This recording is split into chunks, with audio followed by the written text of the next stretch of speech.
Olá, boa noite. A notícia entrevista hoje é Heloísa Machado. Ela é doutora em Direitos Humanos pela Universidade de São Paulo, pela Faculdade de Direito da USP, é mestre em Política Constitucional pela Pontifícia Universidade Católica de São Paulo, a PUC, é professora de Direito da Fundação Getúlio Vargas de São Paulo, é uma pesquisadora e uma conhecedora profunda dos assuntos do Supremo Tribunal Federal. Heloísa, boa noite. Olá, boa noite. É um prazer estar aqui com você. A honra é toda nossa ter você. Sabe que eu gosto muito do seu trabalho e vai ser uma entrevista bacana. A admiração é recíproca. Também é da minha parte, é isso aí. Olha só, na última década, o Supremo, Heloísa, o Supremo Tribunal Federal, ele participou de momentos históricos, né? Teve o impeachment da Dilma, a Operação Lava Jato, numa pandemia enfrentou um governo negacionista. A gente viu ameaças durante o governo Bolsonaro à democracia brasileira e uma tentativa de golpe em 8 de janeiro de 2023. Todos esses episódios, o Supremo teve uma participação importante. Alguns dizem que ele foi muito importante para preservar a democracia brasileira, e outros dizem que em alguns momentos ele vacilou. Você que conhece o Supremo, qual que é a sua avaliação da atuação do tribunal nessa última década? De fato, nós estamos falando de um tribunal que, pelo desenho constitucional brasileiro, ocupa uma centralidade no cenário político institucional. Ele não decide as coisas porque ele quer, ele decide as coisas porque ele é provocado a decidir e, diferentemente de outras cortes constitucionais, ele não pode escolher o que decidir e o que não decidir. Tudo que chega lá, em algum momento, será decidido. Isso fez com que o Supremo, claro, e com uma Constituição muito ambiciosa, muito generosa, fez com que o Supremo ocupasse, de fato, um cenário de protagonismo, um papel de protagonismo no cenário brasileiro. Nesses últimos 10 anos, a gente tem, acho que, 2 momentos cruciais. Um momento que é a ascensão e queda da Operação Lava Jato, que teve um impacto enorme na política brasileira. Isso. E aí a gente está falando não só do impacto que a Operação Lava Jato teve no mandato da ex-presidente Dilma Rousseff e no seu impeachment, mas também em relação a, agora, o atual presidente Lula e grandes partidos, né? A gente tinha inquéritos do PT, a gente tinha inquéritos do MDB, quase toda a política brasileira estava abrangida ali pela Operação Lava Jato. Economia também, grandes empresas. Exatamente, né? Então, acho que a Operação Lava Jato, ela moldou a agenda do tribunal por muitos anos, com um grande impacto no sistema político brasileiro. Não só nas investigações, mas na jurisprudência que o tribunal foi criando para diminuir, em grande parte, as imunidades parlamentares, né? Aí a gente está falando em relação a foro, a gente está falando em relação à liberdade de manifestação, a gente está falando de uma série de decisões do Supremo que foi diminuindo ali o espaço de imunidades dos parlamentares. E o segundo momento crucial dessa década foi, querendo ou não, o papel do Supremo durante o governo Bolsonaro. Isso. E aí é durante o governo Bolsonaro pandemia e durante o governo Bolsonaro ameaças democráticas. E aí me parece que o tribunal exerceu, de fato, uma função primordial para que a gente não tivesse um cenário ainda pior relacionado à pandemia. Relembrando aqui que a gente teve um descalabro, né, na pandemia de Covid-19 no Brasil e uma frente de atuação muito consistente que uniu um tribunal que sempre foi dividido em defesa de si mesmo e em defesa da democracia. Heloísa, quando você olha hoje para o Congresso, parece que tem um certo furor legislativo ali para tentar limitar poderes do Supremo Tribunal Federal. Eles aprovaram alguns limites a decisões monocráticas, prazo para pedido de vistas, coisas que o próprio Supremo já havia no seu regimento tratado. Qual que é a sua visão sobre esse embate que a gente vê acontecer entre Judiciário e Legislativo? Em vários temas, nós vamos até detalhar alguns desses temas, eu quero a sua opinião pontual sobre algumas coisas, mas, de modo geral, essa tensão entre Supremo e Legislativo, quem ganha essa parada? Porque numa democracia, quem tem a última palavra, inclusive para errar, é o Supremo. Mas a gente sabe que o Congresso também pode muito, enfim. Como é que você vê isso? Não é de hoje que a gente tem uma relação que a gente pode chamar de conflituosa entre o Supremo Tribunal Federal e o Congresso Nacional. A gente já teve episódios marcantes, né? Como, por exemplo, uma liminar que mandou afastar Renan Calheiros da presidência do Senado há uns anos atrás, e uma liminar que foi descumprida por Renan Calheiros naquele momento. A gente já teve uma decisão que afastou Eduardo Cunha da presidência da Câmara dos Deputados. Então, esse embate entre Congresso Nacional e Supremo, ele me parece que teve o seu ápice durante Mensalão e durante Operação Lava Jato. Mas o sistema político não tinha condições de reagir a essas ações, porque, afinal de contas, o que estava colocado lá era um sistema político acusado de prática criminosa. Isso. E um tribunal ali que exercia um papel de combate à corrupção, de salvador da moralidade do país. Esse cenário começa a mudar quando o tribunal se engaja num combate à corrupção ilegal, né? E chancela medidas extraordinárias da Operação Lava Jato. Isso vai minando a reputação do tribunal e ele não consegue mais avançar em outras agendas também. E aí o Congresso reage com propostas para diminuir o poder e o alcance das decisões do Supremo Tribunal Federal.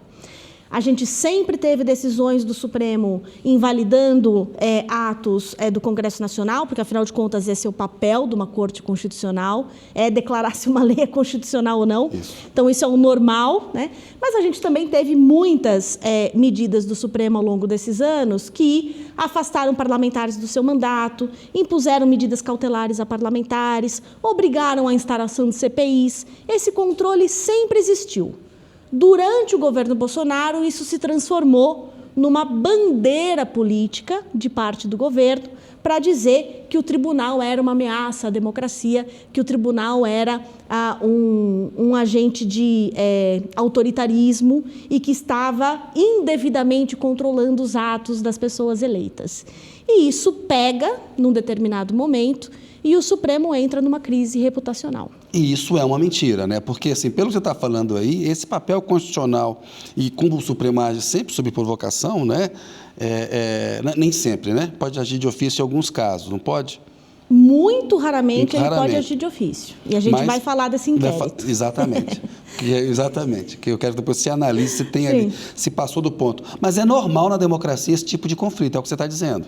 É normal, é jogo jogado. Um tribunal existe para controlar os atos do Legislativo e do Executivo, que, por sua vez, também tem uma agenda de controle muito grande sobre o tribunal. Afinal de contas, é o Executivo que indica um ministro, é o Legislativo que faz uma sabatina de alguém que está lá. Então, a gente tem controles recíprocos em relação a tudo isso. É o Supremo que dá a última palavra? Pelo nosso desenho institucional, sim, sempre que provocado, ele vai dar uma palavra que vai precisar ser cumprida pelos demais poderes. Mas nós temos, por exemplo, um caso muito interessante, que é o da vaquejada. O Supremo considerou vaquejada inconstitucional. O Congresso aprovou uma emenda constitucional dizendo que a vaquejada é permitida pela Constituição. O caso voltou ao Supremo Tribunal Federal. E essa última palavra ainda não foi dada. Veja, há uma relação entre Congresso e Supremo que é natural e própria da democracia. O que não é natural e próprio da democracia é ameaçar fechar tribunal, aí a gente já entra em outra página que não é uma página democrática. Quando você olha para a Operação Lava Jato e a atuação do Supremo, o Supremo errou e depois se corrigiu, ele tolerou abusos da Lava Jato, aquele direito processual de Curitiba, que o Gilmar Mendes tanto criticava? A minha avaliação é que o Supremo errou muito durante a Operação Lava Jato. Indícios de ilegalidades estavam dados já desde o começo da operação, desde a época em que o ministro Teori Zavascki era o relator dos casos da Lava Jato no Supremo, né? Aquele grande episódio de ilegalidade que foi a divulgação dos áudios da presidente Dilma, conversa com Lula, aquilo foi avaliado pelo Supremo Tribunal Federal. E o Supremo disse, poxa, isso não devia ter sido feito, da próxima vez nós vamos anular, hein? Né? Então, isso já estava comunicado ali no processo e o Supremo abraçou uma agenda de moralização da política que o fez tomar decisões muito ruins. E depois o tribunal ficou refém das suas próprias decisões, ele não conseguia voltar atrás. Então, ele decidiu, por exemplo, que era permitida a prisão após condenação em segunda instância. Algo que é claramente contrário ao texto da Constituição, numa votação que estava 6-5. terminou o julgamento, poucos dias depois, um dos ministros disse que votaria diferente, ou seja, a maioria mudaria de posição. E a presidência, na época, sob a ministra Carmen Lúcia, sequestra esse tema da pauta e não permite que isso volte a julgamento, sim, porque havia um clamor, né, para que a Operação Lava Jato, ao custo que fosse, chegasse aos responsáveis. Se tivesse havido julgamento, provavelmente o Lula não teria ido para a prisão, né? Certamente não teria ido para a prisão. Não teria ido para a prisão. E se o Supremo tivesse, com uma cabeça mais fria, analisado os argumentos de suspeição e de ilegalidades na condução, eventualmente Lula teria participado das eleições ali de 2018. Né? E aí se percebe que rapidamente alguns ministros notam que estavam chancelando operações ilegais, começam a mudar de posição, a Operação Lava Jato começa a ter algumas derrotas no Supremo Tribunal Federal, seja em relação aos acordos de colaboração premiada, seja em relação às alegações finais, seja em relação ao alcance de algumas das sentenças condenatórias, mas o Supremo demora muito para conseguir virar essa página e rever os seus próprios erros. Então, o Supremo é parte do escândalo da Operação Lava Jato, ainda que no final ele tenha sido responsável por elucidar e anular os seus abusos. Heloísa, quando a gente fala da TV Justiça, eu, por exemplo, acho importantíssimo dar essa publicidade para os atos de um poder, ainda mais um poder que parece ser mais fechado na comparação com o Executivo e Legislativo. No entanto, alguns críticos dizem que a TV Justiça, essa coisa dos holofotes, levou muitos ministros a agir de acordo com a Vox Populi, de acordo com a opinião pública, e que um tribunal como o Supremo não deveria agir sob pressão da opinião pública. Qual que é a sua avaliação sobre a TV Justiça e o papel dela sobre o efeito que ela tem sobre o Supremo e seus ministros? De fato, se a gente tem uma Corte Constitucional que está votando a partir da gritaria das ruas, a gente tem um problema, né? E nós tivemos esse problema nesses últimos anos. A TV Justiça é parte, me parece agora, das características do Supremo Tribunal Federal. Será que ela é o fator decisivo para que um ministro vote de uma maneira e não de outra? Será que a pressão popular não existiria se essa deliberação não fosse filmada? E aí basta a gente ver o que tem acontecido, por exemplo, na Suprema Corte Americana, em que os ministros estão super expostos, as posições têm sido controladas e questionadas pelo público, ainda que não tenha uma televisão ali filmando. E o que todo mundo quer saber mas como será que eles debateram essa questão da imunidade de Trump? Como será que eles debateram essa questão da privacidade relacionadas à interrupção da gestação lá, né? A mudança da posição sobre o aborto na Suprema Corte Americana.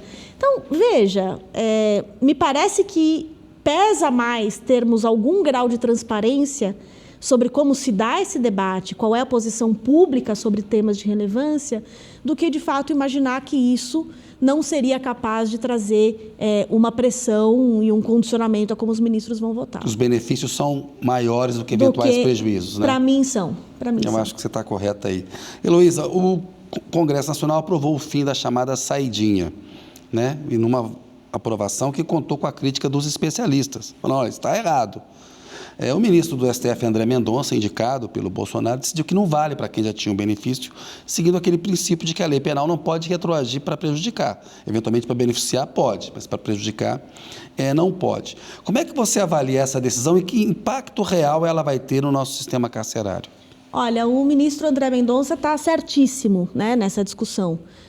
A gente não pode imaginar que uma legislação que traz um regime mais gravoso, uma pena mais gravosa, que prejudica a situação do réu, pode retroagir aqueles que já foram julgados e que já estão eventualmente executando pena. Isso não pode acontecer, né? Isso está na Constituição, está explícito lá, isso não pode acontecer. Na prática, o que isso significa para o sistema carcerário? Significa uma piora do sistema carcerário. A gente tem um sistema carcerário que já é ruim, a gente tem um sistema carcerário que é superlotado, a gente tem um sistema carcerário com muitas denúncias de corrupção, a gente tem um sistema carcerário com a incidência de facções e organizações criminosas, a gente tem um sistema carcerário que já foi considerado inconstitucional pelo Supremo Tribunal Federal. E o legislador faz parte deste problema. E ele faz parte da solução também, se ele quiser. Sim. Mas o que ele resolve fazer? O que a gente chama de populismo penal.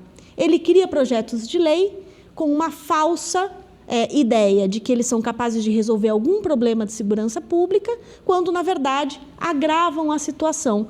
E isso a gente tem visto não só nesse projeto da saidinha, a gente viu numa série de outros projetos de lei que aumentam penas, que mudam o regime de execução de pena, que impedem... Audiência de custódia, querem mexer com isso, por exemplo. Querem mexer com a audiência de custódia. Há um tempo atrás impediram ali a progressão de regime para crimes hediondos. Quer dizer, o Congresso parece que age na contramão do que diz a ciência, a criminologia, no que se refere à segurança pública, para piorar a situação, sendo que ele poderia melhorar muito o atual estado de coisas.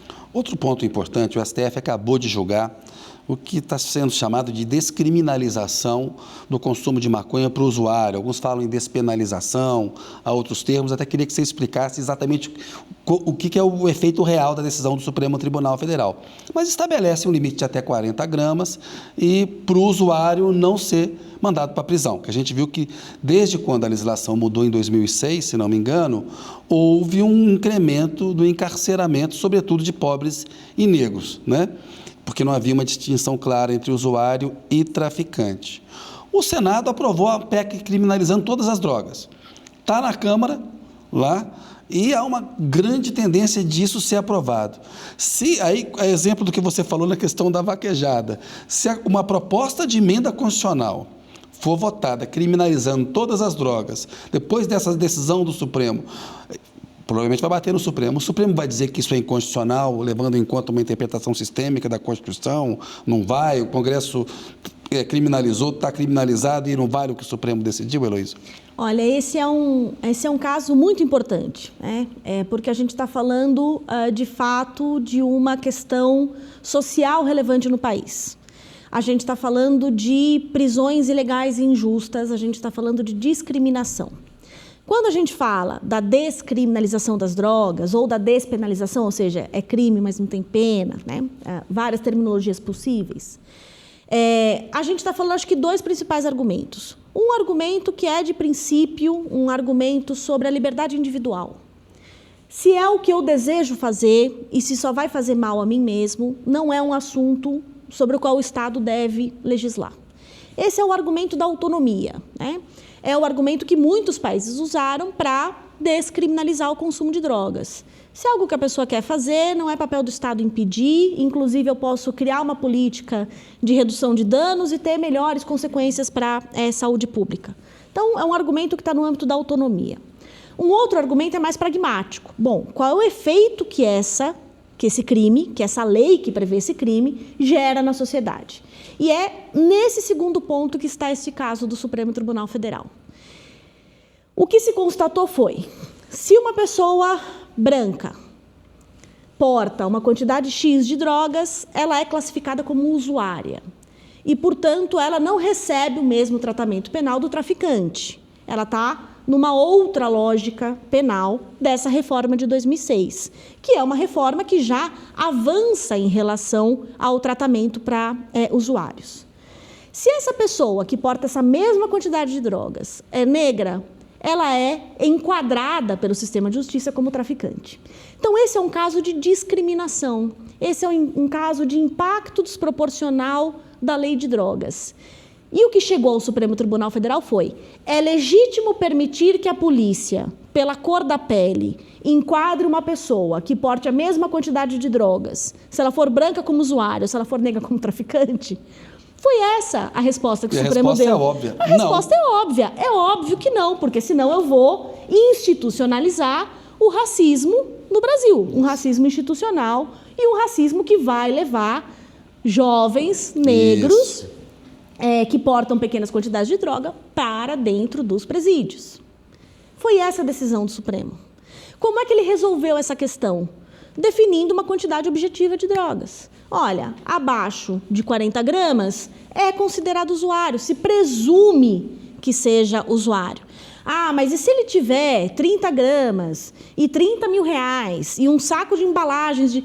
Este será um caso analisado durante a investigação. Mas há uma presunção de que quem porta essa quantidade menor de drogas é o usuário, na tentativa de impedir que o racismo institucional da polícia e do sistema de justiça brasileiro façam com que brancos fiquem soltos e negros fiquem presos. E a PEC, a proposta de emenda constitucional, ser aprovada criminalizando todas as drogas? E aí você vê o quão na contramão está o Congresso Nacional, quando a resposta dele a essa questão é colocar dentro da Constituição que portar qualquer quantidade de droga e de qualquer droga será um crime e não poderá receber nenhum tipo de benefício. É uma incapacidade de enxergar um problema real brasileiro e de propor uma solução que vai piorar novamente a questão. Pior do que a de 2006, que tentou avançar. Muito pior, muito pior. Então, assim, o Congresso Nacional, ele tem, de fato, a prerrogativa de aprovar emendas à Constituição. E é bom que tenha, porque eles são nossos representantes eleitos e a Constituição não pode ser algo absolutamente imutável. Mas eles não podem fazer qualquer mudança à Constituição. Não podem transformar a Constituição num retalho de norma sem sentido. E essa é uma norma sem sentido. Na minha percepção, se esse tema volta para o Supremo Tribunal Federal, na hipótese da emenda ser aprovada, o tribunal teria não só condições, como a obrigação de dizer que isso é bastante desproporcional, desarrazoado e que não deveria estar na Constituição. Heloísa, o Supremo estava para julgar uma ação na qual a Rosa Weber votou ampliando hipóteses de aborto legal, né, até a 12ª semana. Queria que você explicasse isso. Recentemente, a gente teve uma tentativa com o chamado PL do estupro de criminalizar o aborto em qualquer fase, mesmo após a 22ª semana, fazer uma equivalência, após a 22ª semana, fazer uma equivalência da pena de aborto com a pena de homicídio, que tornaria a pena do estuprador menor do que a da mulher que sofreu o estupro. Qual que é a sua opinião sobre essa ação que está lá no Supremo e o impacto que esse PL do estupro trouxe para a luta feminista e a reação contra esse projeto? Olha, o tema da interrupção voluntária da gestação, ele é um grande tema dos direitos das mulheres. Isso foi decidido e levado a quase todas as cortes constitucionais que a gente tem notícia. Esse é um debate tardio no Brasil e, da maneira como eu encaro, ele se refere a direitos sexuais e reprodutivos das mulheres. É sobre isso. É sobre a nossa condição de escolher se quer ou não ser mãe e quando se quer ou não ser mãe. Então, a gente está falando, de fato, de um âmbito bastante principiológico da autonomia da mulher. Se eu não prevejo esse direito e criminalizo, a mulher que não quer ser mãe vai buscar a interrupção dessa gestação de qualquer maneira. E vai buscar isso num serviço ilegal, que é o que a gente chama de aborto inseguro, que, por sua vez, prejudica a saúde e a vida dessas mulheres. Isso. Por isso que o lema do movimento de mulheres é que a questão da legalização do aborto é sobre a vida das mulheres. E, de fato, é sobre a vida das mulheres. O que está em discussão no Supremo Tribunal Federal? Se até a 12ª semana de gestação, a interrupção da gestação deve ou não ser crime. É sobre isso. Não é para obrigar as mulheres a interromperem a gestação, não é para aumentar a pena, não é para nada disso. É para permitir essa decisão às mulheres. A ministra Rosa Weber já votou, ela era relatora do caso, antes de se aposentar, ela pautou o caso, ela apresentou o seu voto e o caso depois foi retirado de julgamento. E no voto ela reconhece que essa é uma questão de saúde pública, que essa é uma questão de direitos sexuais e reprodutivos, que as mulheres têm autonomia e elas têm igual dignidade aos homens e, portanto, elas podem escolher sobre a sua vida reprodutiva. Um outro assunto que a gente tem, também relacionado ao controle do corpo da mulher e da reprodução, se refere às hipóteses legais de aborto. A legislação brasileira prevê duas excepcionalidades em relação ao crime de aborto, que é para salvar a vida da própria mulher, ainda bem, né? Quer dizer, se a vida da mulher está em risco, ela é autorizada a interromper essa gestação, e se essa gestação foi resultante de uma violência sexual, ela também pode interromper essa gestação. Tem prazo para fazer isso? Não. Tem política pública que orienta que seja o mais rápido possível? Tem. Por quê? Porque é melhor para a saúde da mulher que seja feito mais cedo possível. E houve uma terceira hipótese que o Supremo decidiu do feto anencéfalo. E aí, por construção jurisprudencial, o Supremo disse: obrigar uma gestação de um feto anencéfalo que não tem perspectiva de vida é equiparar a mulher a uma situação de tortura, de uma violência atroz e, portanto, também não pode ser um crime se houver essa interrupção da gestação. O que o Congresso fez? Como se nós não tivéssemos problemas urgentes para fazer, né? Aprovou a tramitação de urgência de um projeto de lei que diz, bom, se o feto for viável, então nem fala só em 22 semanas, hein? Fala em viabilidade. Se o feto for viável e essa viabilidade se presume após 22 semanas, essa mulher não pode mais interromper a gestação. Se ela interromper, ela será uma criminosa. Mesmo no caso de risco de vida da mulher? Sim. Mesmo no caso dessa gestação ser fruto de uma violência sexual? Sim. Por isso que este projeto ganhou o nome de PL do estupro ou do estuprador. Isso. Porque previa que a mulher vítima de uma violência sexual se tornaria uma criminosa se estivesse exercendo o seu direito de não manter uma gestação fruto de uma violência sexual, né? A reação me parece que foi certíssima a esse projeto de lei. A sociedade brasileira acho que mostrou que não se trata de direita, esquerda, conservadores, progressistas. Acho que é um tema de humanidade, de dignidade. E a sociedade reagiu falando, pera lá, isso aqui já é demais. Obrigar uma mulher que sofreu violência sexual a manter uma gestação é um absurdo. E de que mulher a gente está falando? Se a gente olhar para os dados brasileiros, e por que é importante olhar para os dados? Gente, porque o direito, ele é baseado também em evidências científicas. Isso. Né? Não pode ser um direito do achômetro, ele é baseado em problemas reais. Se a gente olha o problema real do Brasil, qual que é? As vítimas de violência sexual no Brasil são menores de idade. As vítimas de violência sexual no Brasil são meninas, são crianças, 14 anos, 13 anos, e você vai obrigar esta menina que sofreu uma violência sexual a se transformar em mãe? Por isso o lema, criança não é mãe, estuprador não é pai, e a rejeição absoluta desse projeto de lei. O que me parece deu fôlego para o Supremo avançar em alguns temas que estavam na pauta. Quais temas, Heloísa? Isso é interessante, a gente estava conversando a respeito disso. Ou seja, o Congresso exagerou tanto que permitiu ao Supremo adotar algumas medidas progressistas e importantes?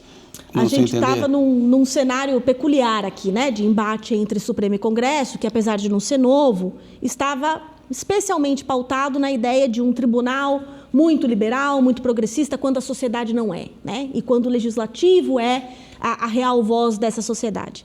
Quando o legislativo erra a mão de maneira grotesca, né, ou infame, como fez com esse PL do estuprador, esse PL do estupro, isso mostrou para a sociedade brasileira que eles não são essa voz representativa como eles acham que são, né?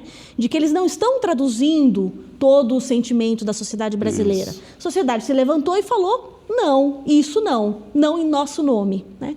E isso, de certa maneira, me parece que deixou o Supremo Tribunal Federal confortável para dar seguimento ao caso, por exemplo, da descriminalização do porte de drogas para consumo pessoal e para avançar com outras agendas relevantes como ensino de gênero e combate à discriminação nas escolas e a possibilidade de pessoas trans acessarem todos os serviços do SUS, independentemente da sua designação de gênero. Então, quando o Congresso também exagera e age mal, isso mostra para a sociedade a importância de se ter um tribunal que controla essas medidas em algum momento. É importante dizer também, né, a gente sabe que tem para algumas pessoas uma questão de ordem moral e religiosa em relação ao aborto. A mudança da legislação não vai obrigar ninguém a fazer aborto, né? Você vai proteger pessoas que fazem aborto em condições muito difíceis, ameaçam a própria saúde e respeitar um direito reprodutivo da mulher, né? Enfim. Exatamente. A questão não é ser a favor ou contra o aborto, né? O que a gente brinca é que ninguém é a favor. Isso. A gente está falando de uma decisão muito difícil pelo qual uma mulher passa. A questão é, essa mulher deve ser considerada uma criminosa? Isso. Essa mulher que interrompe a gestação deve ser presa? E as pesquisas de opinião com a sociedade brasileira têm uma resposta majoritariamente não a essa questão. Então, ninguém é a favor do aborto. Isso não vai virar uma campanha. Mulheres interrompam a gestação. Isso não tem cabimento. A questão é, essa mulher não será presa. Nessa escolha difícil, nesse momento difícil, ela receberá apoio e não criminalização e perseguição. Então, é sobre isso. Esse debate ele é muito também eivado de informações distorcidas, de sentimentos. Há uma compreensão, múltiplas compreensões religiosas sobre isso também. E tudo bem, ele é um caso difícil em qualquer corte constitucional que ele foi julgado. Mas a gente não pode perder o foco na realidade, né? E a realidade é sobre se essas mulheres devem ser presas ou não, e não sobre qualquer outra coisa que se propague por aí. Heloísa, você fala muito claramente, está muito boa a entrevista, quero aproveitar para tratar de outro tema com você. Eles estão tentando ressuscitar um projeto que proíbe delação de pessoa presa, delação premiada. Qual que é a tua opinião a respeito disso e do Instituto da Delação Premiada? Olha, esse é um caso bem interessante, né, para a gente analisar. Porque, claro, que ele não se dá fora do contexto brasileiro, né? Como é que esse debate aparece? Quando houve um aperfeiçoamento da legislação em relação a organizações criminosas, lavagem de dinheiro, se decidiu que era preciso criar instrumentos mais modernos e efetivos de investigação para que se pudesse chegar à cúpula dessas organizações criminosas.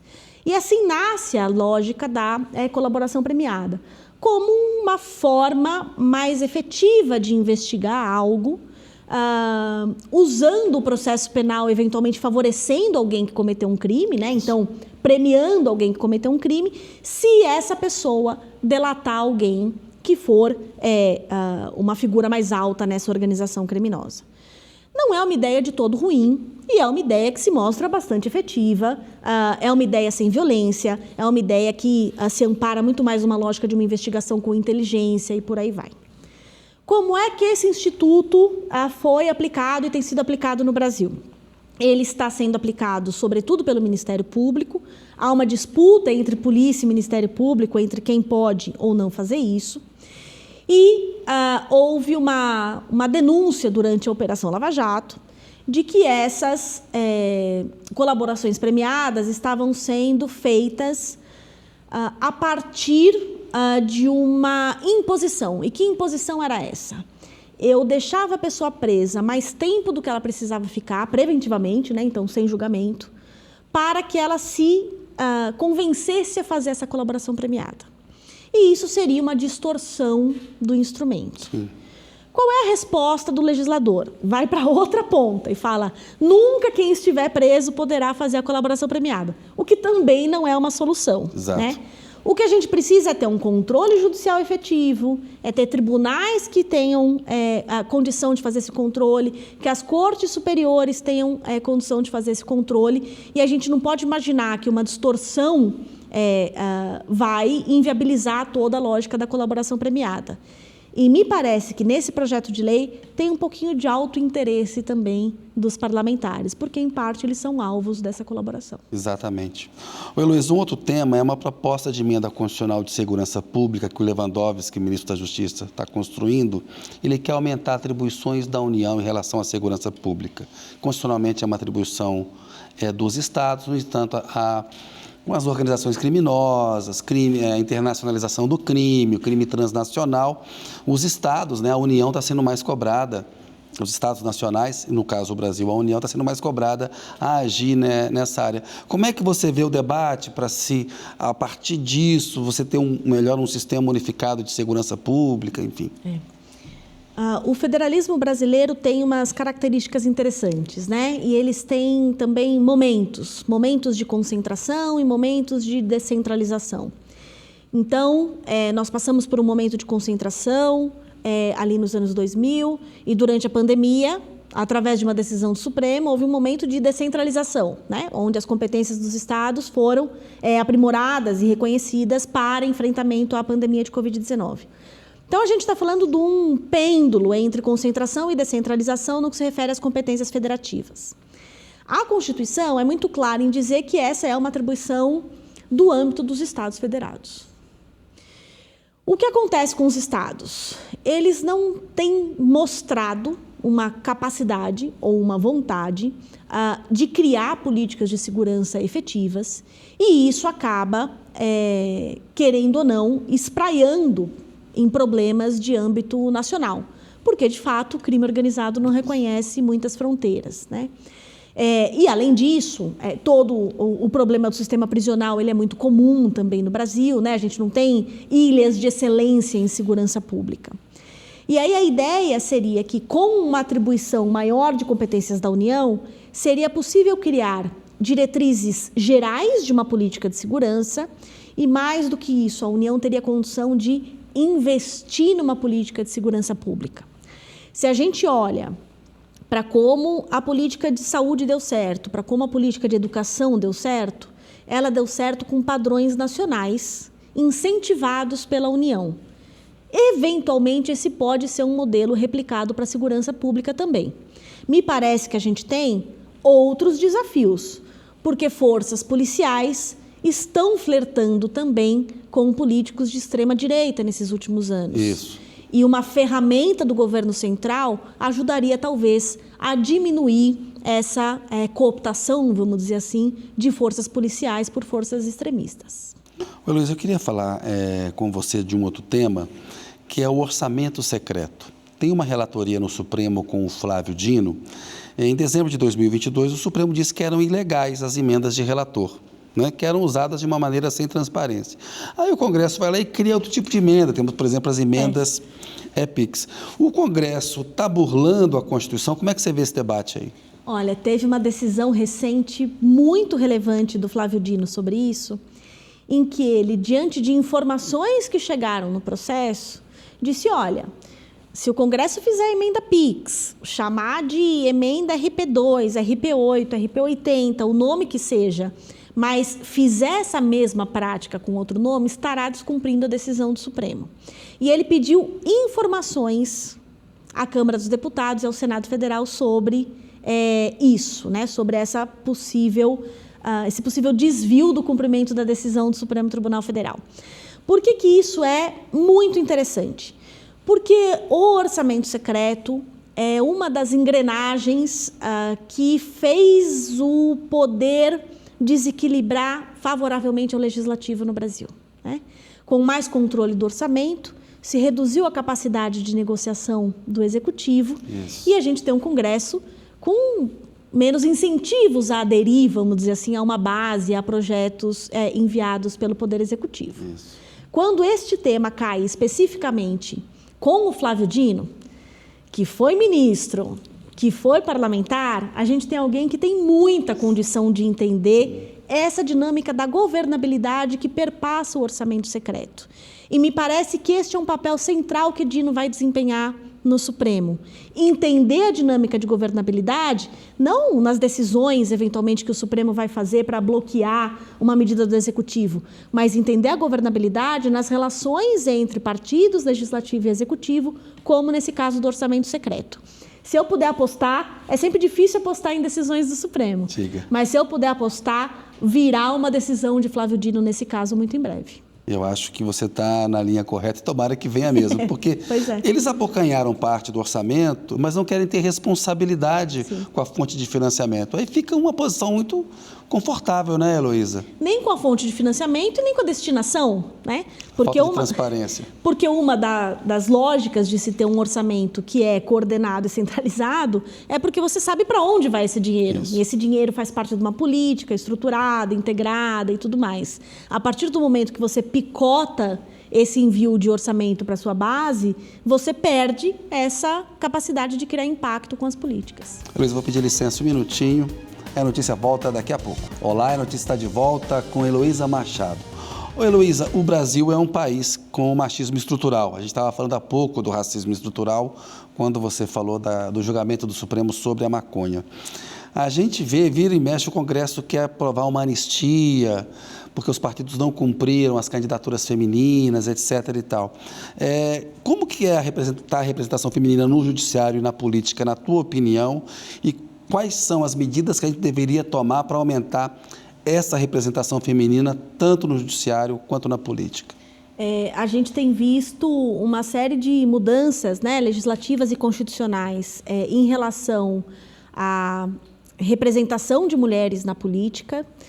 Isso começa com a reserva de vagas de candidaturas, isso se amplia para a reserva de financiamento, e a gente tem uma grande reação do sistema político que, de certa maneira, aprovou essas regras, né, para retirar sanções caso não cumprissem com essas reservas de vagas. Isso é muito ruim. A gente não está falando só, né, de uma dimensão imediata de ter mulheres no Congresso Nacional, mas a gente está falando de uma dimensão muito cara de representatividade. Se a nossa constatação é que as mulheres estão fora da política, já tem uma razão para isso, né?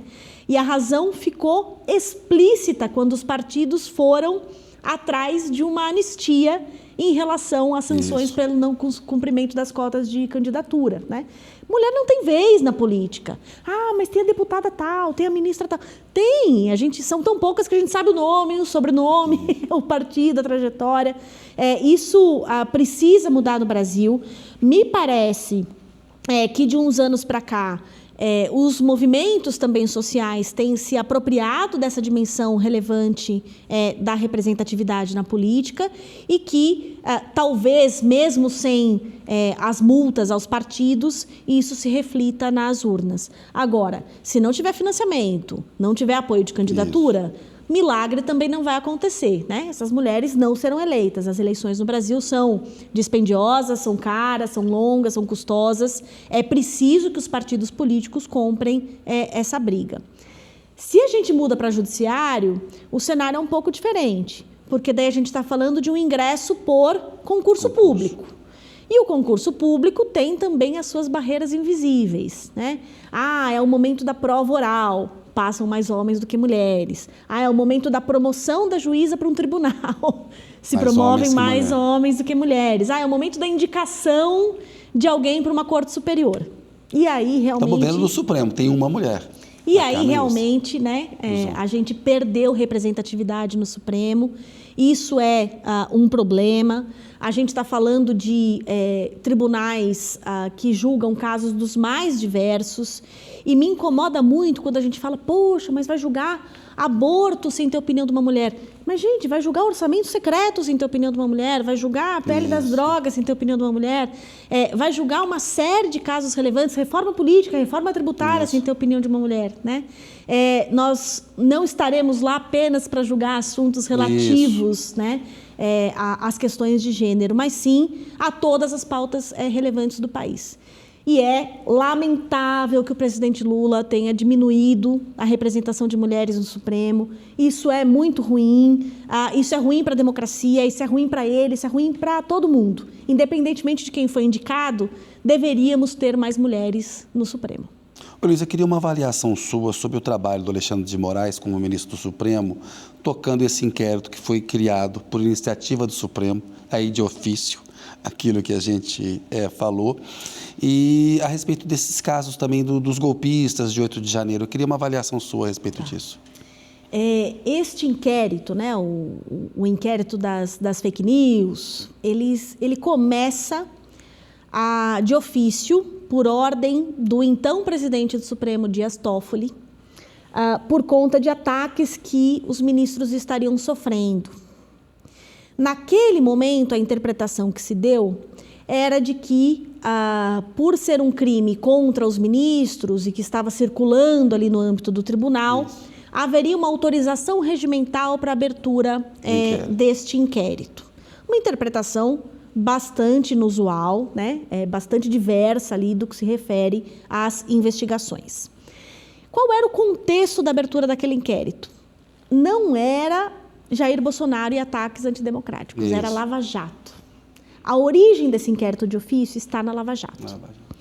Então, a interpretação que se tem é de que, naquele momento, o tribunal não confiava que o Ministério Público Federal teria condições de abrir uma investigação sobre isso, já que parte desses ataques vinham, querendo ou não, de procuradores envolvidos na Operação Lava Jato.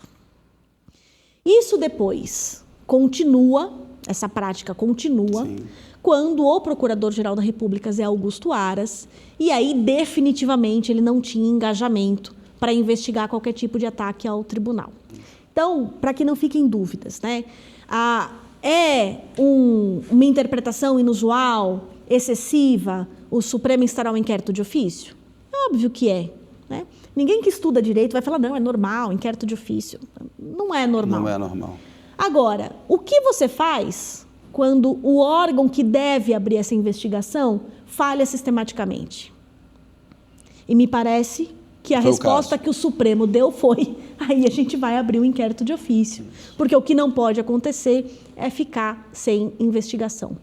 E isso levanta uma questão relevante sobre a concentração de poderes na Procuradoria-Geral da República, na pessoa do Procurador-Geral da República. Me parece que esses últimos anos nos dão uma lição sobre como é importante ter algum tipo de competição institucional, né? Onde as competências não são só da União para lidar com a Covid, eu vou permitir que os estados façam isso também. Eu não vou deixar apenas o Procurador-Geral da República responsável por iniciar essas investigações, eu posso prever outros atores que também deem início a isso. Há um aprimoramento institucional nesse difícil aprendizado que a gente teve.